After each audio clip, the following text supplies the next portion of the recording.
আমি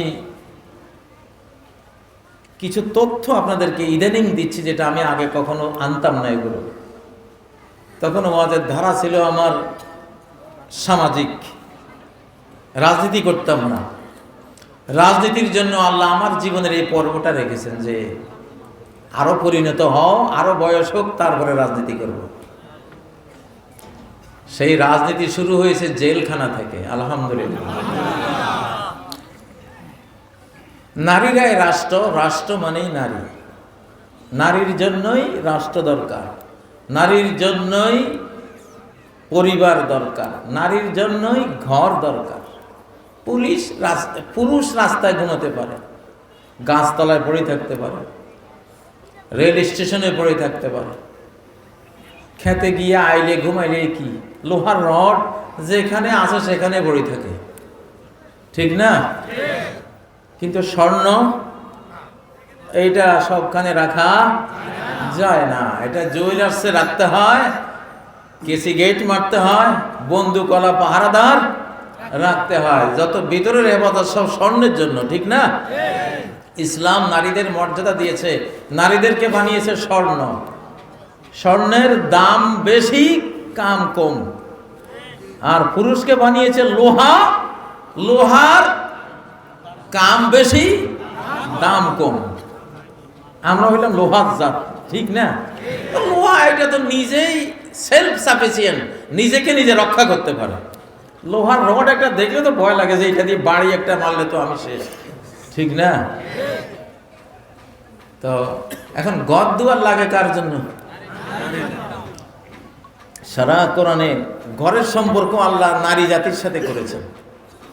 এই জন্য যেই সব জাতিরা নারীদেরকে ঘর ছাড়া করেছে, আগামী 1 দশকে দেখবেন তাদের কোনো রাষ্ট্রই নেই, তাদের কোনো রাষ্ট্র থাকবে না, না, না, ইনশাআল্লাহ। হয়তো ভাবছেন এটা কেমন কথা। হ্যাঁ, কথাটা এমনই। কোরআন শুনলে, কোরআন থেকে দলিল দিলে তখন বুঝবেন। পৃথিবীতে কোনো মাদারল্যান্ড সবগুলো ফাদারল্যান্ড আছে? ল্যান্ড ফাদারের জন্য না, ল্যান্ড হলো কার জন্য? মাদারল্যান্ড। পৃথিবীতে কোনো ফাদার ল্যাঙ্গুয়েজ, পিতৃভাষা আছে? কি আছে? মাতৃভাষা, মাতৃভূমি, মাতৃভাষা। ইসলাম মাগুলিকে ঢাকে, বোরকা দেয়, স্কার্ফ দেয়, ওড়না দেয়, জেলবাব দেয়, ঢাকে। ইউদনিনা আলাইহিন্না মিন জালাবিবিহিন। ওদেরকে বলো, তোমাদের মা জাতিকে বলো, বিশাল চাদর দিয়ে, যে চাদর পায়ের তলায় পড়বে 1 বিঘত 1 হাত, ওই রকম চাদর দিয়ে আপাদ মস্তক নিজেকে যাতে সেভ করে নেয়। আল্লাহু আকবার। ওই যে মাকে ঢাকলেন মানে রাষ্ট্রটাকে ঢাকলেন। ইসলাম বলে তুমি তোমার মাকে ঢাকলা, স্ত্রীকে ঢাকলা, কন্যাকে ঢাকলা, এর অর্থ হলো তুমি রাষ্ট্রটাকে ঢাকলা। মাকে সেভ করলা, মা জাতিকে সেভ করলা, মানে রাষ্ট্রটাকে সেভ করলা। আল্লাহু আকবার। আর মা জাতিকে অরক্ষিতা বানিয়ে দিলা, যেখানে সেখানে ছেড়ে দিলা। আগের যুগে আমার শিশুকালে দেখেছি, মেয়েদেরকে একটু বয়স হয়েছে, মায়ের 2 চোখ, বাবার 2 চোখ, ভাই বোনদের ডজন ডজন চোখ, মুরব্বীদের সমস্ত চোখের আওতায় তাকে রাখা হইতো। কোন রকমের কোন তার নিরাপত্তা বিঘ্নিত হয়, সে কোনো খপ্পরে পড়ে, এইটা কুলনাশী বংশের কলঙ্ক হিসাবে সবাই দেখত, এবং এই মেয়েদেরকে সেই রকম ভাবে সেভ করত, ঠিক নয় কি? এটা ছিল।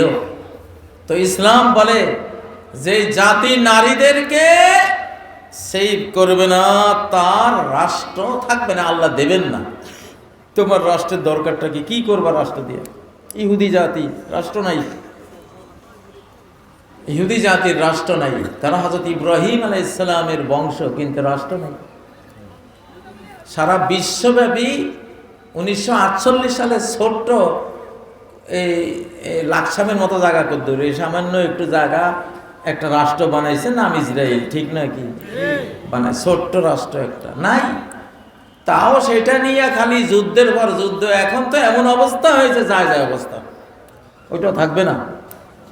কারণ সবচেয়ে বেশি নারী জাতিকে উলঙ্গ করেছে, বিবস্ত্র করেছে, বেহায়া বানিয়েছে, অশালীন বানিয়েছে, অরক্ষিতা বানিয়েছে ইহুদি জাতি। যত হলিউড, যে হলিউডে আল্লাহ আগুন লাগিয়ে দিয়েছে। কেন হলিউডে আগুন লাগালেন? হলিউডের গায়িকা নায়িকারা এখন কাঁদছে, সারা জীবনের অর্জন শেষ। প্রেসিডেন্ট জো বাইডেনের বাড়িতে পর্যন্ত আল্লাহ আগুন লাগাই দিয়েছে। বড় বড় ব্যক্তিদের বিলাস বহুল এসব বাড়ি সব আগুনে ছাই, ভস্ম হয়ে গেছে।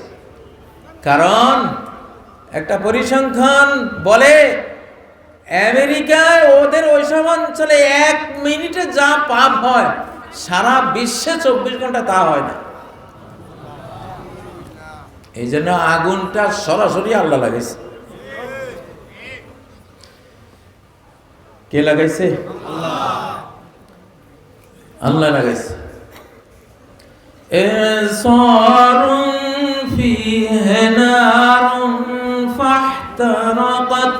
এমন টর্নেডো, যে টর্নেডোর প্রচন্ড ঘূর্ণিতে বাতাসে আগুন ধরে যায়, সেই অগ্নি ঘূর্ণি যেখানে লাগে সেখানে দাবানল জ্বলে ওঠে, বাগ বাগিচা ঘরবাড়ি পুড়ে ছাই হয়ে যায়। তো ইহুদি জাতির রাষ্ট্র নাই। কেন নাই? কি কারণ নাই? সবচেয়ে বড় কারণ, তারা মা জাতিকে গছাড়া করেছে, ঘরের জিনিস বাইরে নিক্ষেপ করেছে। তো ঘর দিয়া করবা কি? ঘর দিয়াই তো বাড়ি হয়, বাড়ি দিয়েই তো গ্রাম হয়, গ্রাম দিয়ে তো ইউনিয়ন হয়, ইউনিয়ন দিয়ে তো উপজেলা হয়, উপজেলা দিয়ে জেলা হয়, জেলা দিয়ে বিভাগ হয়, বিভাগ কয়েকটা দিয়ে কি হয়? রাষ্ট্র হয়। তো উৎপত্তি কোত্থেকে? ঘর থেকে। তো তোমার নারীদের যদি ঘরে না লাগে, তোর রাষ্ট্রেরই দরকার নাই, যা, তোকে আমি এক্সপেল করে দিলাম রাষ্ট্র শক্তি থেকে। নাই। সোভিয়েত ইউনিয়ন কি বিরাট সাম্রাজ্য ছিল, একটা এত বড় সাম্রাজ্য ধ্বংস হতে হতে 150-200 বছর লাগে, 60 বছরে শেষ। কারণ মা জাতিকে ঢাকেও নাই, পবিত্রাও রাখে নাই, নারীদেরকে সরকারি সম্পত্তি, বাজারি সম্পত্তি বানিয়ে দিয়েছে। সন্তান হলে রাষ্ট্র পালবে, মাও নাই, বাবাও নাই।